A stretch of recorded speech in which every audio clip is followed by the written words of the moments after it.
ప్రపంచం వేగంగా పరుగులు పెడుతుంది. ఎంతలా అంటే ఆర్టిఫిషియల్ ఇంటెలిజెన్స్ ఇప్పుడు ప్రపంచాన్ని ఏలుతున్నది. అట్లాంటి సమయంలో కూడా అందరూ వెళ్తున్నారు. కానీ కొంతమంది మాత్రం మానసికంగా, శారీరకంగా, ఫిజికల్గా కూడా ఎంతో ఇబ్బందికర పరిస్థితులు ఎదుర్కొంటున్నారు. కానీ వాళ్ళు అలాగే ఉండకుండా కాలంతో పాటు తాము కూడా ఎవరికి తీసిపోము, తమ అనుకున్నటువంటి లక్ష్యం వైపు వడివడిగా అడుగులు వేయడమే కాకుండా తమ అనుకున్న లక్ష్యాన్ని సాధించి తీరుతామన్నటువంటి పట్టుదల కూడా కొంతమందిలో కనిపిస్తుంది. అది ఎన్ని అవరోధాలు ఎదురైనప్పటికీ కూడా అది శారీరకంగా కావచ్చు, మానసికంగా కావచ్చు, అలాగే ఎట్లాంటి ఆర్థికమైనటువంటి అంశాలైనా కానీ వాటిని అధిగమించి తీరుతున్నటువంటి వాళ్ళు ఎందరో మహానుభావులు కూడా ఇక్కడ ఉన్నారు. ప్రస్తుతానికి వరంగల్ జిల్లా ఎప్పటికప్పుడు తన ప్రత్యేకతను సాధించుకుంటూనే ఉంటుంది. కళలు కట్టడాలే కాదు, ఇక్కడ కౌల పరంగా కూడా ఎంతోమంది ఉన్నటువంటి నేపథ్యంలో ప్రస్తుతానికి స్పోర్ట్స్లో కూడా తమకంటూ ప్రత్యేక గుర్తింపు సాధించి వరంగల్ యొక్క కీర్తి కిరీటాన్ని దశ దిశలా వ్యాపింపజేస్తున్నటువంటి వ్యక్తులు మనతో ఉన్నారు. ప్రస్తుతానికైతే ఇక్కడ గౌతమ్ యాదవ్, ఎల్లావుల గౌతమ్ యాదవ్ ఉన్నారు. తను తైక్వాండోలో కూడా కాకతీయ యూనివర్సిటీలో కోచ్గా పనిచేశారు. అంతకుముందు కూడా తను వివిధ ప్రాంతాల్లో కూడా శిక్షణ తీసుకుని తనకంటూ ఒక గుర్తింపు తెచ్చుకున్నటువంటి సందర్భం. కానీ విధి వక్రీకరించి 2020లో ఒక యాక్సిడెంట్లో తను స్పైనల్ ఇంజురీ అలాగే సర్వైకల్ ఇంజురీ జరిగిన తర్వాత అనేక ఇబ్బందులు పడుతున్నారు. ఎంతో భవిష్యత్తు ఉన్నటువంటి ఒక క్రీడాకారుడు తమ విలువైనటువంటి జీవితాన్ని కూడా ఇబ్బందులు పడుతున్నటువంటి నేపథ్యంలో అక్కడితో ఆగకుండా తను అనుకున్న లక్ష్యం వైపు తాను వెళ్ళడమే కాదు, మరో 10 మందికి చేయుతనిచ్చి ఇక్కడ పారా ఒలింపిక్స్కు వెళ్ళి గోల్డ్ మెడల్ సాధించాడు. ఒక్కడే వెళ్ళి ఆ తర్వాత ఈ యొక్క కీర్తిని మరికొంతమంది దివ్యాంగులకు కూడా అందించాలన్నటువంటి ఒక లక్ష్యంతో ఆన్లైన్ తరగతులు నిర్వర్తిస్తూ ఎంతోమంది దివ్యాంగులకు కూడా భరోసానిస్తూ వాళ్ళందరికీ కూడా మానసికంగా శారీరక స్థైర్యాన్ని కూడా ఏర్పరచేస్తూ ఒక ఇన్స్పిరేషన్గా నిలబడ్డటువంటి ప్రస్తుతానికి కోచ్, తైక్వాండో కోచ్ అలాగే తైక్వాండో గురు అభివర్ణిస్తాం మనం. ఎందుకంటే ఎంతోమందికి కూడా కొత్త వాళ్ళకు కూడా ఆన్లైన్లో ట్రైనింగ్ ఇచ్చుకుంటూ ఇక్కడ ఇంటికి రానేటువంటి వాళ్ళు ఆన్లైన్లో ట్రైనింగ్ ఇచ్చుకుంటూ వాళ్ళకు కూడా ఇన్స్పిరేషన్ నిలబడుకుంటూ తనతో పాటు ముందుకు తీసుకెళ్తున్నటువంటి ఎల్లావుల గౌతమ్ యాదవ్ మనతో ఉన్నారు. ఒక్కసారి వారు రీసెంట్గా ఏషియన్ ఛాంపియన్షిప్ పారా తైక్వాండోలో సిల్వర్ సాధించారు. ప్రస్తుతానికి గౌతమ్ యాదవ్ మనతో ఉన్నారు. ఒకసారి మాట్లాడదాం. హాయ్ గౌతమ్, ఇప్పుడు ప్రస్తుతానికి మీకు కంగ్రాచులేషన్సే కాకుండా చాలా అభినందనలు చెప్పాలండి. ఎందుకంటే ఇప్పుడు స్వార్థం ఉన్నటువంటి ఈ రోజుల్లో తను మాత్రం స్పోర్ట్స్లో ముందుకు వెళ్ళాలని అనుకుంటారు. కానీ మీరు కూడా స్పోర్ట్స్లో వెళ్ళాలనుకున్నటువంటి స్థితికి వెళుతూనే మీతో పాటు ఒక 10 మందికి ఇన్స్పిరేషన్గా ఉంటున్నారు. అసలు ఇంత అంటే కాకతీయ యూనివర్సిటీలో కూడా మీరు ఒక ఛాంపియన్షిప్గా వండుకుంటూ కోచ్గా వండుకుంటున్నటువంటి సమయంలో కూడా మీరు ఎందుకు ఈ పరిస్థితిలోకి వచ్చింది అనుకుంటున్నారు? అసలు మీకు యాక్సిడెంట్కి కారణం ఏంటి? ఏ పరిస్థితుల మధ్య మీరు ఈ పారా ఒలింపిక్స్ వైపు రావాల్సి వచ్చింది? నమస్తే అండి. నేను కాకతీయ యూనివర్సిటీలో కోచ్ లాగా వర్క్ చేశాను. 2020 మార్చ్ 17 నాకు కార్ యాక్సిడెంట్ అయిపోయింది. ఆ కార్ యాక్సిడెంట్లో నాకు సర్వైకల్ ఇంజురీ జరగడమైంది. నేను కోచ్ లాగా ఉన్నప్పుడు చాలా మందికి ట్రైనింగ్ ఇచ్చాను. కోచ్కి ముందు చాలా మందికి ప్లేయర్స్ని నేషనల్ లెవెల్స్ అండ్ యూనివర్సిటీ లెవెల్స్లో మెడల్స్ వరకు తీసుకొని రావడం జరిగింది. 2020లో నాకు కార్ యాక్సిడెంట్ అవ్వడం వల్ల సర్వైకల్ ఇంజరీ స్పైన్లో జరిగింది. 23 డేస్ కోమటైజ్ అయిపోయాను. దాని తర్వాత 6 మంత్స్ 7 మంత్స్ వెంటిలేటర్ మీదే ఉన్నాను. తర్వాత ఫిజియోథెరపీ అవన్నీ జరుగుతున్న క్రమంలో ఒకరోజు 2021-22లో పారా టైక్వాండో పూమ్సే కూడా ఇంట్రడ్యూస్ అవుతుందని చూశాను. అది చూసిన క్రమంలోనే నేను డిసైడ్ అయిపోయాను, ఖచ్చితంగా నేను దీంట్లో మళ్ళీ రాణించాలి.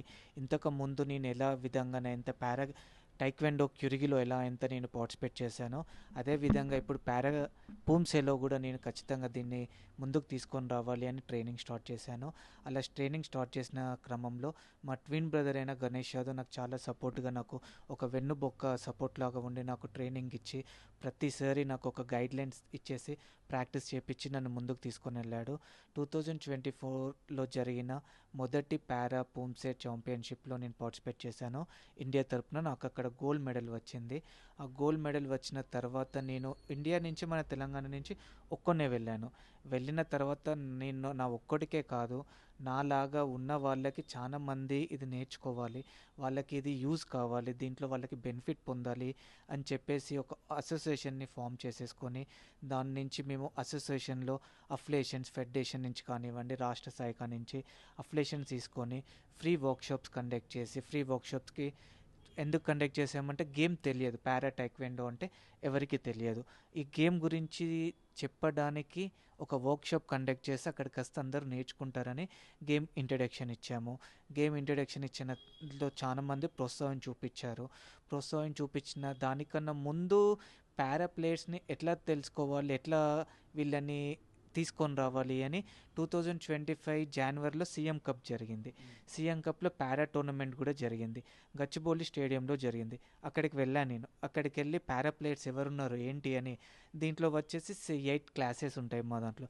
P10, P20, P30, P40, P50, P60, P70 అని 7 కేటగిరీస్ ఉంటాయి, క్లాసెస్ ఉంటాయి. సీఎం కప్కి వెళ్ళినప్పుడు చూశాను వివిధగా డిఫరెంట్ ప్యారలైజ్డ్, ఛాలెంజ్, డిఫికల్ట్గా ఉన్నారు. అందరు కాంటాక్ట్ నెంబర్స్ తీసుకొని నేను ఒక వర్క్షాప్ కండక్ట్ చేస్తున్నాను, పారా ఫ్రీ ట్రైనింగ్ వర్క్షాప్.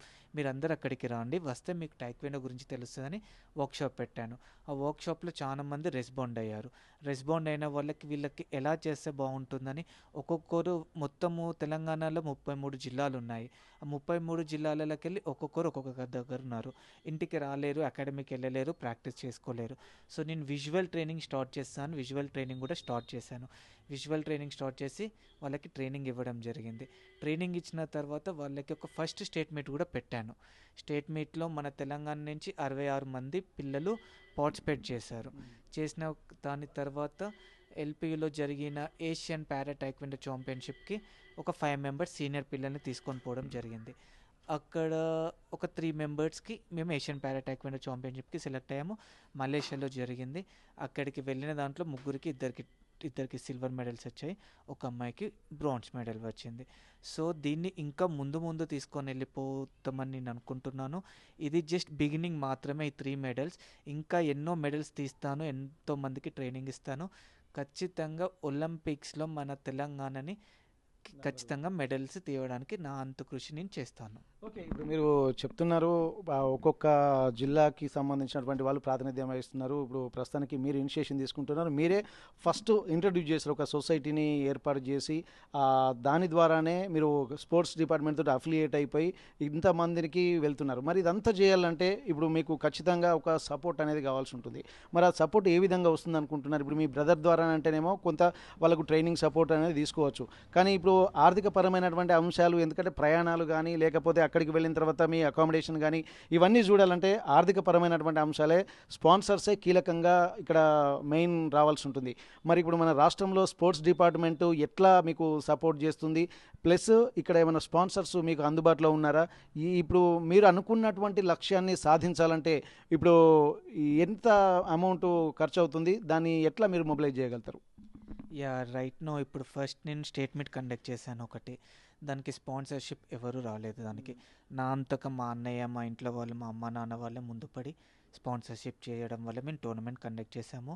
ఆ విధంగా చేసాము. దాని తర్వాత నేషనల్స్కి వెళ్ళాము. నేషనల్స్లో కూడా ఏం స్పాన్సర్షిప్ అనేది మాకేం దొరకలేదు. ప్లేయర్స్ మేమే ఇండివిజువల్గా పెట్టుకున్నాము, వెళ్ళాము, ఆడాము. దాని తర్వాత సెలెక్ట్ అయిన తర్వాత మేము స్పోర్ట్స్ సెట్ ఆఫ్ తెలంగాణ కూడా ఫైనాన్షియల్ అసెస్మెంట్ కావాలని మేము లెటర్స్ పెట్టాము. సో మేము పెట్టిన టైంలో వాళ్ళకి 1 మంత్ ముందు నుంచే ఫాలోఅప్ చేసాము. ఫైల్ మూవ్ అవుతుంది అని అన్నారు. ఆ విధంగా వాళ్ళు చేశారు. అయినా మాకు మేమే డబ్బులు పెట్టుకొని ముందుకు వెళ్ళి ఆడుకొని వచ్చాము. ఈ క్రమంలో మా లాంటి మామూలుగా ఉన్న వాళ్ళు వెళ్ళి ఆడి రావాలి అంటేనే అది చాలా ఇబ్బంది, చాలా గగనం. కానీ ఇలా ఉండి మేము వీల్ చైర్లో వెళ్ళి ఎస్కాట్స్లను పెట్టుకొని వెళ్ళి చేసుకోవడం చాలా అంటే చాలా కష్టం మాకు. ఇప్పటికీ మొన్నటి వెళ్ళిన దాన్ని కూడా మేము బయట నుంచి తెచ్చుకోవడము, కొంతమంది బయట నుంచి తెచ్చుకోవడం, కొంతమంది సొంతంగా పెట్టుకొని వెళ్ళడం జరిగింది. మాకు ఫైనాన్షియల్ సపోర్ట్ అనేది, స్పాన్సర్స్ అనేది ఉంటే మాకు చాలా చాలా యూజ్ అవుతుంది. అది ఇంకా ముందులని చాలా ఇంట్రెస్ట్ వస్తుంది. సో మాకు గవర్నమెంట్ అనేది 100% మాకు హెల్ప్ చేస్తే మేము 200% రిజల్ట్ తీసుకొని రావడానికి నా అంత కృషి నేను చేసేయగలుగుతాను. ఓకే, ఇప్పుడు ఒక జిల్లా నుండి కానీ, ఒక రాష్ట్రం నుండి కానీ, ఒక దేశం నుండి కానీ ప్రాతినిధ్యం వహించాలంటే ఎంతమందికి ఆపర్చునిటీ ఉంటుంది? ఇప్పుడు మీరు జిల్లాల నుంచి కూడా సమాయత్తం చేయాలనుకుంటున్నారు. ఒక డిస్ట్రిక్ట్ మీట్ జరగాలంటే ఎంతమందికి ఆపర్చునిటీ ఉంటుంది? స్టేట్ మీట్లో ఎంతమందికి ఆపర్చునిటీ ఉంటుంది? ప్లస్ అలాగే నేషనల్స్ నుంచి వెళ్ళి ప్లస్ ఇంటర్నేషనల్కి వెళ్ళాలన్నా కానీ ఎంతమందికి ఇట్లా ఆపర్చునిటీ ఉండొచ్చు? మీరు ఎంతమందికి ట్రైనింగ్ ఇవ్వగలుగుతారు? నాకు ట్రైనింగ్ రైట్ నో నేను విజువల్ ట్రైనింగ్ వచ్చేసి ఒక 28 మెంబర్స్కి అంతా ఇస్తున్నాను. మా స్పోర్ట్స్ క్లాస్ వచ్చేసి 8 స్పోర్ట్స్ క్లాసెస్ ఉంటాయి. 8 అండ్ 16 మెంబర్స్ వెళ్ళొచ్చు. అంటే డిస్టిక్ నుంచి 16 మెంబర్స్ వెళ్ళొచ్చు, అండ్ స్టేట్ నుంచి వెళ్ళొచ్చు, అండ్ నేషనల్స్ నుంచి ఒక నేషనల్ టీమ్కి ఖచ్చితంగా 16 మెంబర్స్ పార్టిసిపేట్ చేసే ఛాన్సెస్ ఉంటాయి దీంట్లో. 16 ప్లస్ మళ్ళీ దాంట్లో ప్లస్ ఉంటుంది.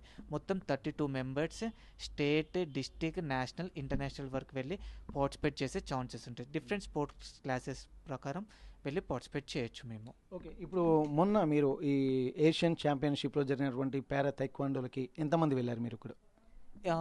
తెలంగాణ నుంచి 3 వెళ్ళాము. ఇండియా వైడ్గా 16 మెంబర్స్ వెళ్ళాము. 16 మెంబర్స్లో మాకు వచ్చేసి 16 అవుట్ ఆఫ్ 16 మెడల్స్ వచ్చేసాయి. ఆ విధంగా జరిగింది. ఓవర్ ఛాంపియన్షిప్ కూడా ఇండియాకే వచ్చేసింది. ఓవర్ మేల్ ఛాంపియన్షిప్ ఇండియాకే వచ్చేసింది, అండ్ సెకండ్ ప్లేస్ వచ్చేసి ఫీమేల్కి వచ్చింది, అండ్ టోటల్ ఓవర్ ఛాంపియన్షిప్ కూడా ఇండియాకే వచ్చింది. మొత్తం 3 ఛాంపియన్షిప్స్ మన ఇండియాకే వచ్చేసాయి దీంట్లో. ఇప్పుడు మీరు ఎందుకంటే ఇంత ఎఫర్ట్ పెడుతున్నారు, ఇప్పుడు మీరు కొంత ఇబ్బందికర ఆర్థికంగా కూడా ఉండేటువంటి అవకాశాలు ఉంటాయి. ఇప్పుడు మీరు గవర్నమెంట్ నుండి కానీ స్పాన్సర్స్ కానీ ఏమన్నా అప్పీల్ చేయదలుచుకుంటున్నారా?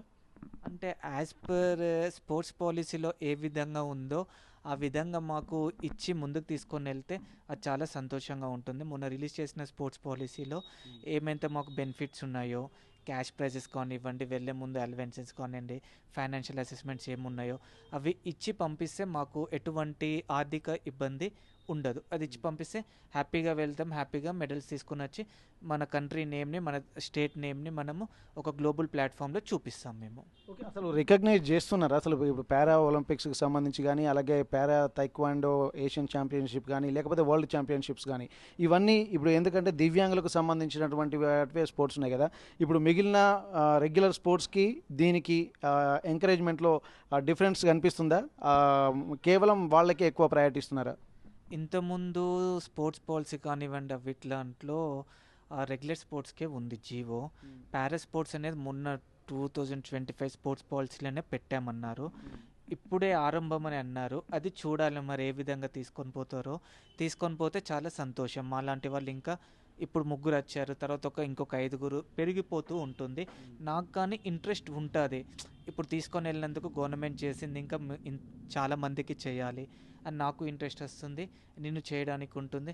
ఇంత ఇబ్బందులు పడిపోతున్న తర్వాత కూడా ఇంత పెద్ద ప్రభుత్వం ఇంత పెద్ద అచీవ్మెంట్స్ తీసుకొని వచ్చిన తర్వాత దీనికి గుర్తింపు లేకపోతే మాకు చాలా డిసప్పాయింట్ అయిపోతుంది. కానీ ఇప్పుడున్న స్పోర్ట్స్ పాలసీ ప్రకారం చేస్తామని అన్నారు. మేము వేచి చూడాల్సిందేనండి ఇదేంటి. ఇప్పుడు మీరు వచ్చిన తర్వాత ఇప్పుడు తెలంగాణ నుండి 3 సెలెక్ట్ అయ్యారు. 3 గోల్డ్ మెడల్స్, 3 పథకాలు వచ్చాయి. సిల్వరు, 1 బ్రౌన్స్ వచ్చింది అంటున్నారు. అలాగే 16 మంది జాతీయ స్థాయిలో పార్టిసిపేట్ చేస్తే 16 మందికి కూడా ఇక్కడ మెడల్స్ వచ్చాయంటున్నారు. మరి ఇట్లాంటి సమయంలో మీరు స్పోర్ట్స్ డిపార్ట్మెంట్ వాళ్ళు కానీ, పొలిటికల్ లీడర్లు కానీ ఎవరైనా వచ్చి మిమ్మల్ని కలిసారా? ఇప్పుడు వారి నుంచి ఏమైనా మీకు మద్దతు లభించే అవకాశం ఉందా? ఇప్పుడు స్పోర్ట్స్ చైర్మన్ కూడా మీరు ఏమైనా కలిసే అటువంటి అవకాశం ఉందా? గతంలో కలిసారా? ఇప్పుడు వచ్చిన తర్వాత కూడా వారి దగ్గర నుంచి ఏమైనా మీకు ఫోన్ కాల్స్ కానీ ఏమైనా వచ్చాయా? రైట్ నో అంటే మాకు వచ్చిన తర్వాత స్పోర్ట్స్ చైర్మన్ గారిని అండ్ VCMD మ్యామ్ గారిని కలవడం జరిగింది. యాజ్ పర్ స్పోర్ట్స్ పాలసీలో ఎలా ఉందో అవి మేము ఖచ్చితంగా చేస్తామని మాకు మాట ఇచ్చారు. ఖచ్చితంగా చేస్తామని. కాకపోతే జిల్లాకి తిరిగి వచ్చిన తర్వాత ఇక్కడున్న కాన్స్టిట్యూషన్స్ మా ఎమ్మెల్యేలు కానివ్వండి, ఇక్కడున్న మంత్రులు కానివ్వండి, ఎవరు దీన్ని ఏం దృష్టికి తీసుకొని పోలేదు. ఎట్లాంటి కంగ్రాచులేట్ చేయలేదు, ఏం చేయలేదు. ఎండ్ ఆఫ్ ద డే ఒకటే కోరుకుంటామండి, పేరు తీసుకొని వస్తున్నాము, కష్టపడుతున్నాము, వాళ్ళ కానించి మాకు గుర్తింపు వస్తే సరిపోతుంది. ఆ గుర్తింపు వల్ల ఏంటిదంటే ఇంకొక 10 మంది, ఇంకొక 20 మంది బయటికి వచ్చి నేర్చుకోవడానికి ఇంట్రెస్ట్ చూపిస్తారు. ఆ గుర్తింపు లేకపోతే కొంచెం అదైతే బాధ అనిపిస్తుంది. ప్రజెంట్గానైతే గుర్తింపు లాంటిది ఏమీ కంగ్రాచులేషన్స్ మాత్రం జరగలేదు మాకు. యా అండి. అయితే ఇక్కడ ప్రస్తుతానికైతే వీళ్ళు జాతీయ స్థాయిలో కూడా 16 మంది ఇక్కడ ఏషియన్ తైక్వాండో ఏషియన్ ఛాంపియన్షిప్ పారా తైక్వాండోకి వెళ్ళినటువంటి వాళ్ళు 16కు 16 అంటే 6 గోల్డ్ మెడల్స్ వచ్చాయి, 6 సిల్వర్ మెడల్స్ వచ్చాయి, 4 బ్రౌన్స్ మెడల్స్ వచ్చాయి. మిగిలినటువంటి వాళ్ళు అంటే ఏషియన్ ఛాంపియన్షిప్లో జరిగినటువంటి వివిధ విభాగాల్లో కూడా ఆ టాప్ ప్రయారిటీలో ఇండియానే ఉంది. ఇప్పుడు 3 కేటగిరీలో కూడా ఇండియానే భారతే నెంబర్ 1లో ఉందని చెప్పి అంటున్నారు. ప్రతి దానికి సంబంధించి కూడా ఎంతమంది భారతదేశం నుంచి పార్టిసిపేట్ చేసినా కానీ అంటే మొత్తానికి మలేషియాలో జరిగినటువంటి పారా ఛాంపియన్షిప్కి సంబంధించి కూడా ప్రతి దాంట్లో భారత్దే పై చేయి అన్నటువంటి కాన్ఫిడెంట్గా చెప్పారు. అది సార్థకత జరిగింది. కానీ అంత దూరం వెళ్ళి ఇక్కడికి వచ్చిన తర్వాత కనీసం జిల్లా నుండి ఒక అధికారి కానీ, ఒక పొలిటికల్ లీడర్ కానీ, ఒక ఎమ్మెల్యే కానీ, ఒక ఎంపీ కానీ ఇక్కడ ఎవరు రాకపోవడాన్ని కూడా కొంత ఇబ్బందికర వాతావరణం ఉంటుంది. ఎంకరేజ్మెంట్ ఉంటే ఇంకా మరింత ముందుకు వెళ్ళేటువంటి అవకాశం ఉంటుంది. ఇక్కడ స్పోర్ట్స్ డిపార్ట్మెంట్ వీళ్ళు పారా ఒలింపిక్స్కి వెళ్తున్నప్పుడు అనేక భరోసాలు ఇచ్చారు. కానీ వెళ్ళొచ్చిన తర్వాత కూడా ఒక్కరు పట్టించుకోకపోవడాన్ని కూడా ఇక్కడ గమనించాల్సినటువంటి అవసరం ఉంటుంది. ఇక్కడ రెగ్యులర్గా ఆడేటువంటి స్పోర్ట్స్ వాళ్ళకే ఎక్కువ ప్రయారిటీ ఉంటుంది. కానీ ఇక్కడ పారా ఒలింపిక్స్కి వెళ్ళినటువంటి వాళ్ళు, అలాగే పారా తైక్వాండో ఏషియన్ ఛాంపియన్షిప్కు వెళ్ళినటువంటి వాళ్ళకి కానీ ఎట్లాంటి ఎంకరేజ్మెంట్ లేదు. వచ్చిన తర్వాత వీళ్ళకు ఈ స్పోర్ట్స్కి సంబంధించినటువంటి కమిటీ ఏదైతే ఉందో ఇక్కడ రెగ్యులర్గా వీళ్ళకు సంబంధించినటువంటి స్పాన్సర్షిప్లు ఏవైతే వీళ్ళకు అందాల్సినటువంటి ఫైనాన్షియల్ అసెస్మెంట్స్ ఏవైతే ఉన్నాయో అవి వస్తే చాలు అంటున్నటువంటి పరిస్థితి. ఎందుకంటే ఇంట్లోనే ఉండి ఇబ్బందులు పడే బదులు శారీరకంగా మానసికంగా ఇబ్బందులు పడుతున్నటువంటి సమయంలో కూడా ఆ కుటుంబానికి ఇంటి పెద్దలకు కూడా భారం అయ్యేటువంటి పరిస్థితులు చాలా కనిపిస్తాయి. కానీ వాటన్నింటినీ అధిగమించి ప్రపంచ స్థాయిలోకి వెళ్ళి మంచి గుర్తింపు పొందినటువంటి తమకు ఎలాంటి ఎంకరేజ్మెంట్ కూడా ప్రస్తుతానికైతే లేదు. కనీసం ఉన్నటువంటి వాళ్ళు జిల్లా స్థాయి అధికారులైనా వచ్చి ఇక్కడ వాళ్ళకు కంగ్రాచులేషన్ చెప్పడం కానీ, లేకపోతే ఇక్కడ వాళ్లకు మరింత ముందుకు వెళ్ళడానికి సపోర్ట్ చేయడం కానీ చేయాల్సినటువంటి అవసరం అయితే కనిపిస్తుంది. ఇప్పటికైనా సరే కొన్ని రంగాల్లో ఎంతోమంది పనిచేస్తున్నారు. ఎవరు తీసుకురానటువంటి గుర్తింపు భారతదేశానికి తీసుకొస్తున్నారు. అలాగే సొంత జిల్లాలకు తీసుకొస్తున్నటువంటి ఈ తరుణంలో కూడా జిల్లా అధికారులు కూడా ప్రత్యేకించి స్పందించి వీళ్లకు ప్రత్యేకమైనటువంటి నిధులు కూడా ఏర్పాటు చేయాల్సినటువంటి అవసరం అయితే కనిపిస్తుంది. వాళ్ళ జీవనోపాధికి కూడా అనేక ఇబ్బందులు, ఎందుకంటే ఇంట్లోకి వెళ్ళి బయటికి వెళ్ళేటువంటి పరిస్థితి లేదు.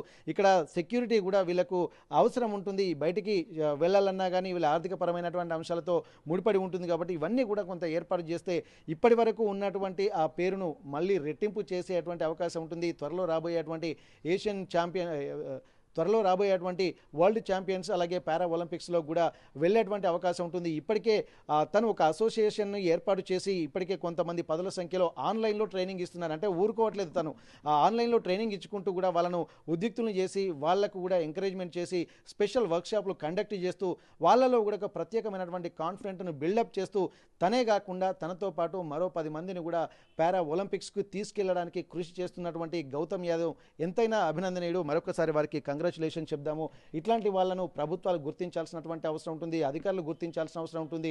మానసికంగా ఇబ్బందులు పడుతున్నటువంటి వాళ్ళందరూ ఇన్స్పిరేషన్గా తీసుకోవాల్సినటువంటి పరిస్థితులు ఉంటాయి. కాబట్టి ఇప్పటికైనా ప్రభుత్వాలు మాత్రం స్పందించి ఇట్లాంటి వాళ్ళను, గౌతమ్ యాదవ్ లాంటి వాళ్ళను ఎంకరేజ్ చేయాలి. జాతీయ అంతర్జాతీయ స్థాయిలో గుర్తింపు దేశానికి తీసుకొస్తున్నారు కాబట్టి ఖచ్చితంగా వాళ్ళను గుర్తించాల్సినటువంటి బాధ్యత ప్రభుత్వాల మీద ఉంటుందనడంలో ఎలాంటి సందేహం లేదు. కాకపోతే వాళ్ళు విస్మరిస్తున్నారు. కానీ ఆ విస్మరించడం కాకుండా అభినందించాల్సినటువంటి అవసరం కూడా కనిపిస్తుంది. ఇప్పటికైనా సరే ప్రభుత్వాలు స్పందించి వీళ్ళకు కావాల్సినటువంటి ఏర్పాట్లు అలాగే స్పాన్సర్లను కూడా ఏర్పాటు చేయాల్సినటువంటి అవసరం అయితే కనిపిస్తుంది. వరంగల్ నుండి కెమెరా పర్సన్ వంశీతో వెంకటరత్నం, RTV వరంగల్. ఇండియా పాకిస్తాన్ తాజా అప్డేట్స్ కోసం డౌన్లోడ్ చేసుకోండి RTV లైవ్ యాప్.